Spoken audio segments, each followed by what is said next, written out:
Hello, everybody. This is Michelle with Moksha Grace Coaching, and thank you for joining me for a moment of presence.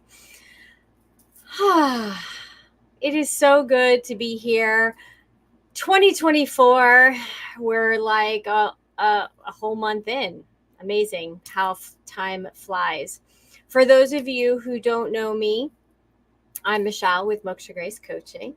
And this is meant to be a weekly moment in time where we come together and we just be.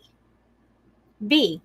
No expectations, no limits, no nothing, just be. And whatever comes up, yes, there's a topic. Sometimes we stick to it, sometimes we go off. But the point is that it's a time for me to share aspects of my journey, uh, what's helped me get to where I am today, and hopefully those tips and those techniques and those methods, something will resonate with you and will help you get to where you want to be. And that's always been something that's been super important for me, is to take something that I have gone through and use it to teach others, guide others, just be a lighthouse for others. So we are waiting for a few more people to join. I want to make sure that you know to share this video out, like, subscribe. And I really want this to be an interactive conversation today. I have been putting this conversation off. It has been on my list of topics probably for a year, and I have been putting it off. And this week I finished a book that has taken me 10 years to read. The reason why is because I would get to certain parts of the book and put it down because I wasn't ready to digest what the book was telling me or suggesting. I wasn't ready for that information. And I think it's interesting that the truths and the concepts of this book, they're challenging to accept. They're very interesting as truth, depending on how you take it. But it's interesting how it coincides with the Matrix and the whole series of the Matrix, because the Matrix is about illusion. And the book that I was reading, for those of you that, if you want to check it out, it's The Disappearance of the Universe, which kind of go hand in hand. And so today we're going to talk about the Matrix, and I'll probably throw a little bit of that in there as well. The reason why I'm ready to do this now and on the other side of this book, and why I could get through the rest of the book, is getting real for a moment. And so thank you for allowing me of that. And then we're going to go into our big deep breaths. I had to feel hard to myself.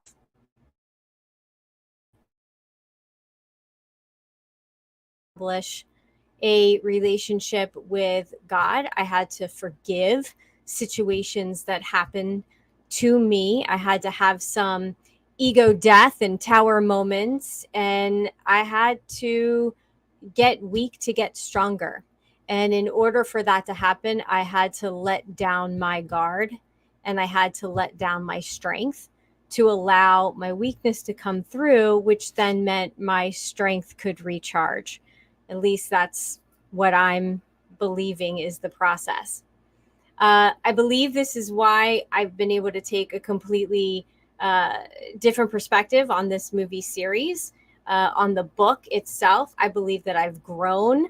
And it's always interesting when you take something that's like in modern day and apply it to some of the things that we have seen in the past, or maybe we haven't even given an opportunity. If you've never seen the movie, you'd be really surprised at how deep this movie really can go.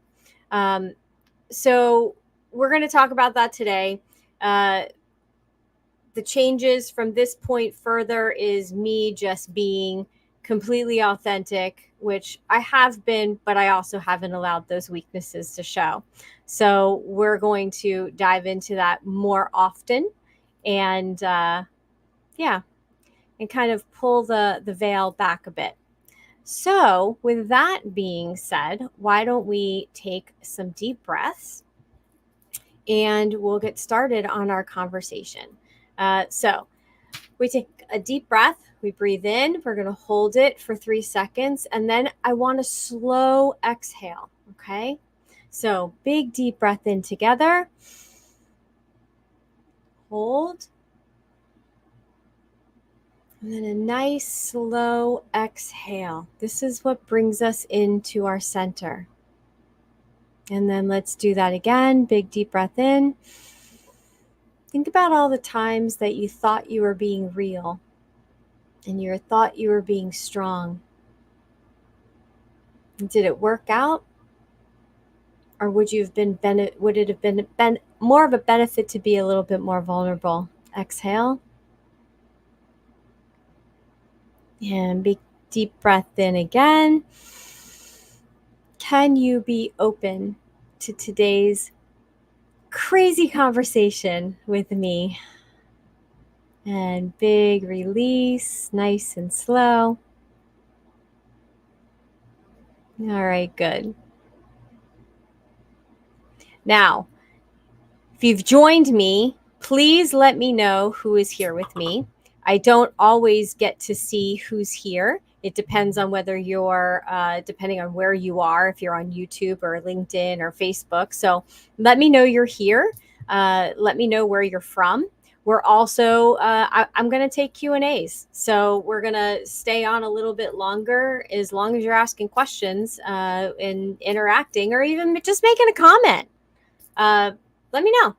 So, spoiler alert, if you have not seen any of the movies, I don't think anything that I'm going to talk about today is completely going to ruin it for you. I definitely suggest that you go in with an open mind and watch it.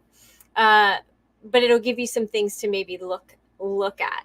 I am not an expert at The Matrix. I am just diving in as someone who watched it and wants to share my perspective.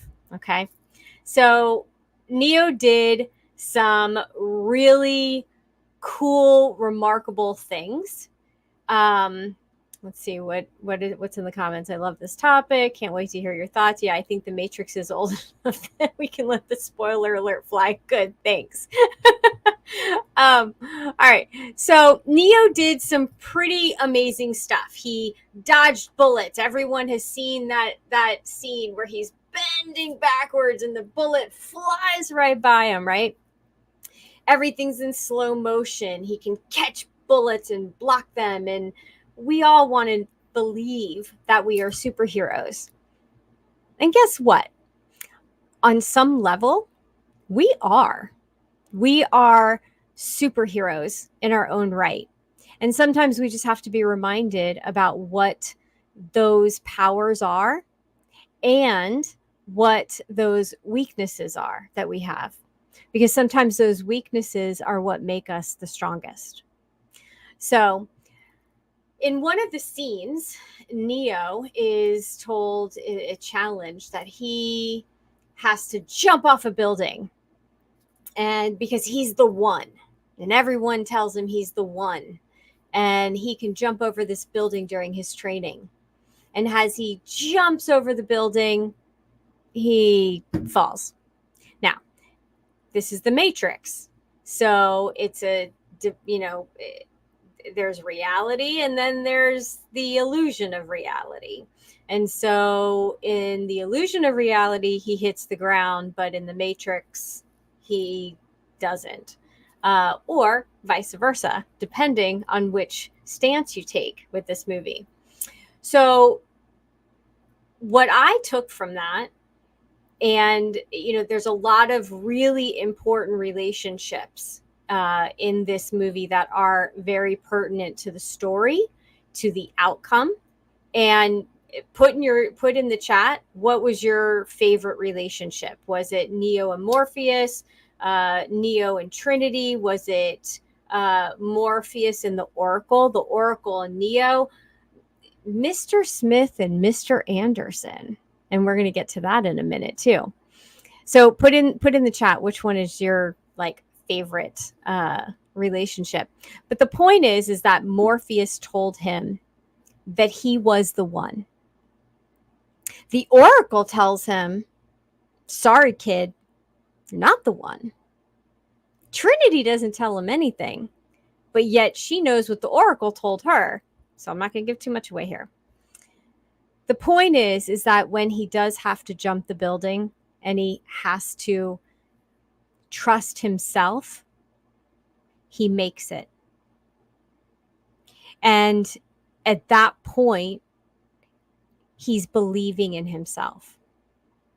So if we're believing in ourselves, truly believing in ourselves and what we can accomplish, is there anything that could stand in our way? Really? Anything that could really block us from achieving what we want to achieve? There can be detours, and there can be hurdles, and there can be strange relationships that pop up, and there can be things that happen that rock our world. But what happened with Neo is the other people around him believed in him so much, he had to start believing in himself. Which means that we do need each other. We do need each other. You can't go through life completely and totally alone. You have to let in the people that you trust, but you also have to let down your guard so that they can come in and you can learn about them and learn how to trust them. Everybody has strengths, weaknesses. Everybody has beliefs, old beliefs, outdated beliefs. When we get to know people innately, their strengths, their weaknesses, and accept them unconditionally for who they are, then we have a bond with another fellow being, an energetic being, and we're truly connected. Because here's the thing. We are all going through the same thing. We are all going through learning lessons in this lifetime that we are meant to learn. It's all about how much we push back. And in the beginning, Neo pushed back a lot. And then he was given a choice. And I know a lot of people have heard about this choice. You're going to take the red pill, you're going to take the blue pill. And the blue pill represented staying in your comfort zone. For me, remember, this is my perspective. The blue pill for me was about staying in your own little comfort zone, being too afraid to venture out, because who knows what might be out there? Who knows what might be on the other side? What if we drop our guard down? What might happen? But I question that, and I challenge you to question it for yourself. What happens if you constantly and consistently do what you've always done? Which goes back to that old crazy Freud beautiful quote of, if you always do what you've always done, you're going to get the same thing. I know I messed that quote up, but basically it's the definition of insanity to think you're going to get something different. By taking the red pill, you're being open to a new adventure.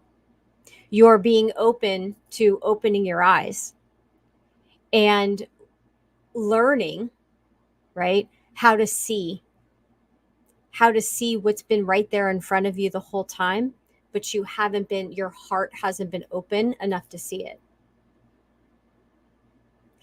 Either way is fine. I've been told by a wise man that, there can be two rights. It doesn't have to be a right or a wrong. It can be two rights. Two different perspectives can be right. Somewhere in the middle is going to be a truth. But we can't get to the truth until we find that balance. So the concepts of this movie are truly about life, and being able to apply them is something that you can choose to do or not to do. Take the red pill or take the blue pill. And this isn't about pharmaceuticals. Some people are fine staying in their comfort zone, even if they are unhappy. What do you think blocks people from taking the proverbial red pill? What do you think blocks them? Put it in the chat.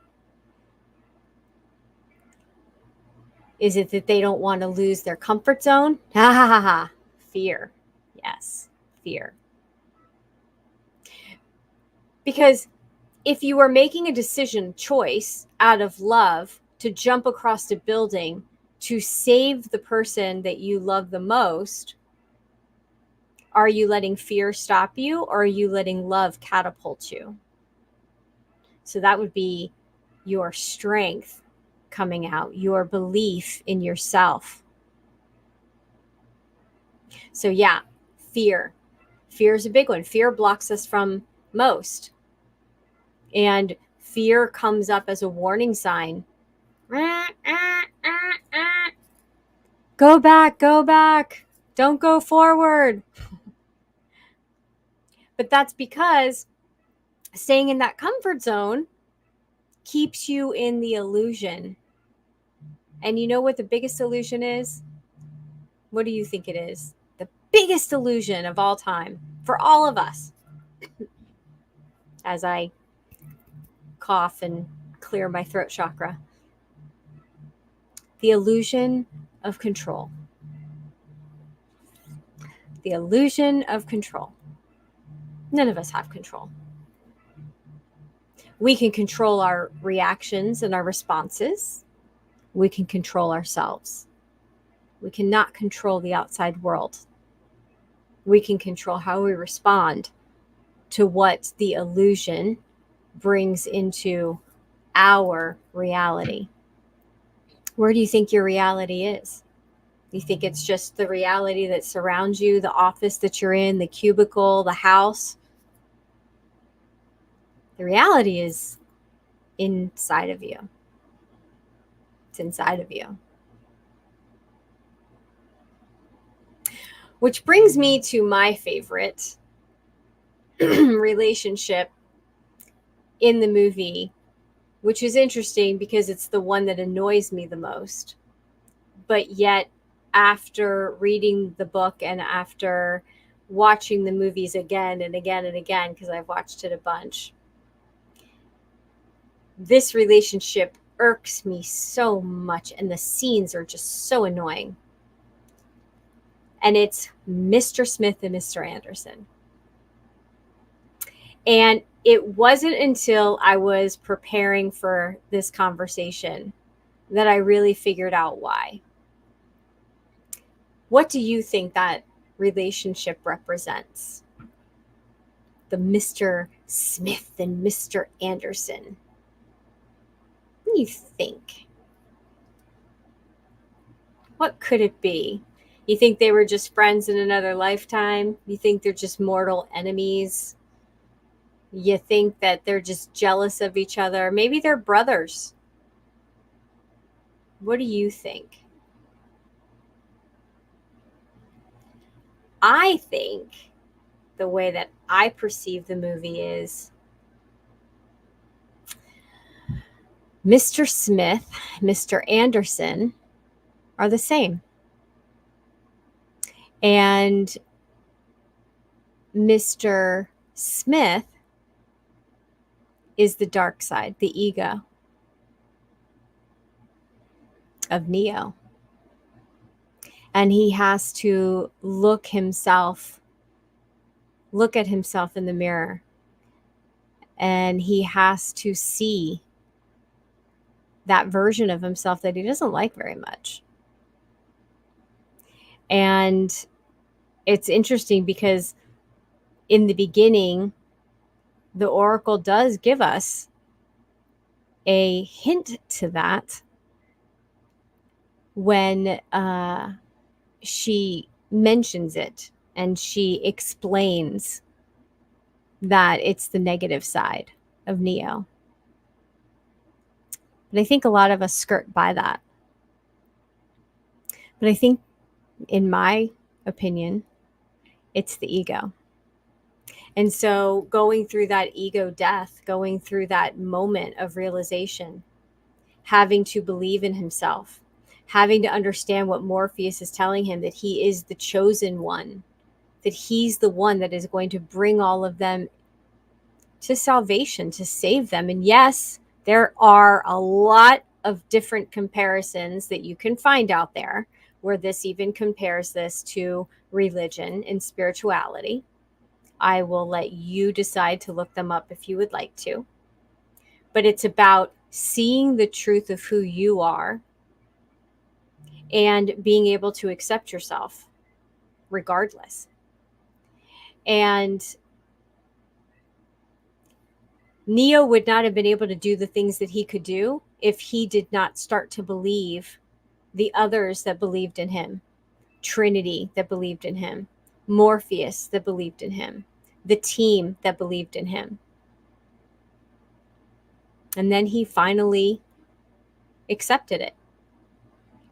And then, of course, what happens in our hero's journey? He gets hit with choices. There's a choice that he has to make about Morpheus. There's a choice he has to make about Trinity. These are pivotal moments.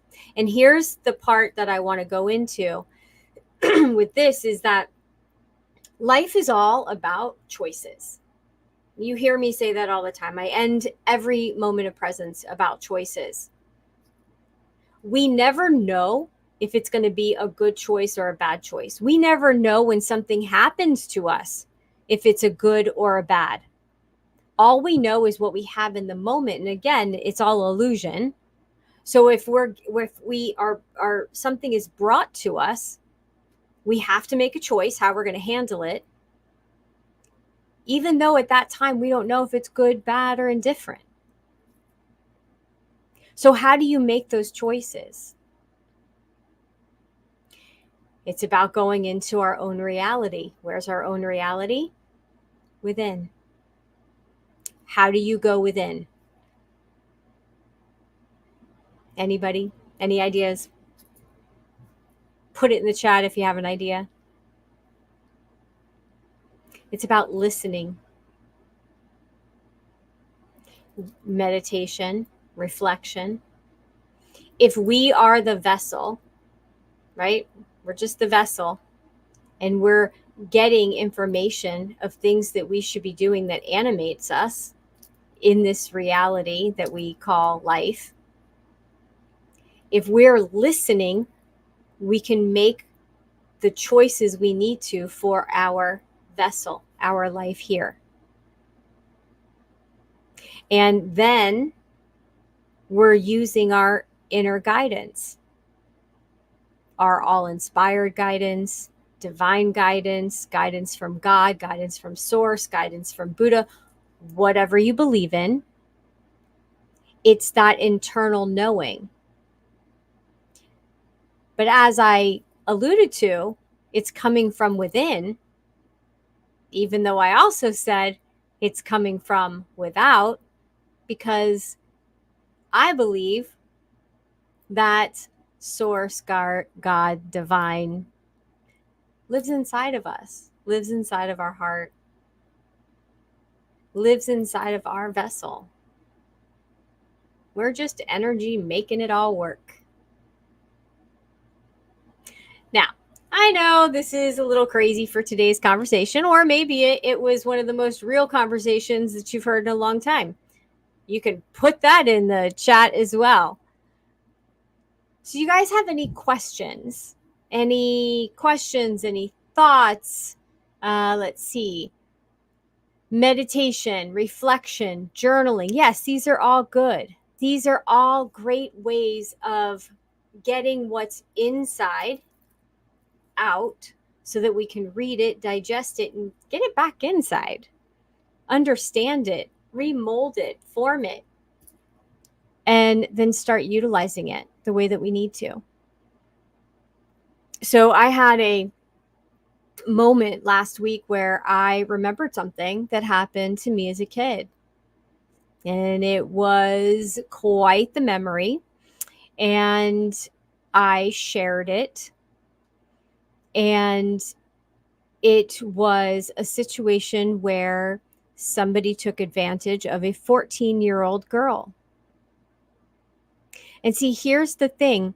There has to be forgiveness, not necessarily, not forgetfulness, right? But forgiveness for the situation, forgiveness that I had to go through that situation. And then I had to do some contemplation on, what did I learn from that? Was I strong in that moment? Was I weak in that moment? What was my responsibility in that moment? What was the responsibility of the other person in that moment? And what choices I made after that to not come forward and not say anything. I did that out of love. I did that out of love for the kids that would be affected. I did that for the people that that person loved. Now, some could argue that that was the right decision. And some could argue that by me not speaking up allowed that person to go and hurt somebody else.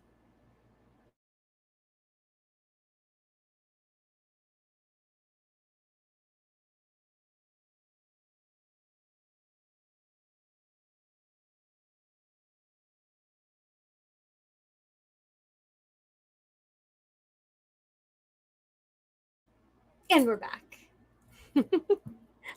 I had to forgive myself in my choices that I made and realize that I was a 14-year-old. So there's illusions, there's our own reality, there's our internal reality and illusion. And if you haven't watched the movie, take the time. Take the time to watch all of them, because they all build on each other and they all go deeper. Have some fun with it, make some popcorn, write down some questions, bring them back. I'd love to have a conversation with you about it. But it's not just a amazing, fast-paced movie, which it is. It's actually pretty darn deep. So I thank you so much for being here today. Thank you for joining me. And thank you for letting me share a piece of myself, a few pieces of myself, and putting myself out there. And thanks for letting me talk to you about my opinion on the movie.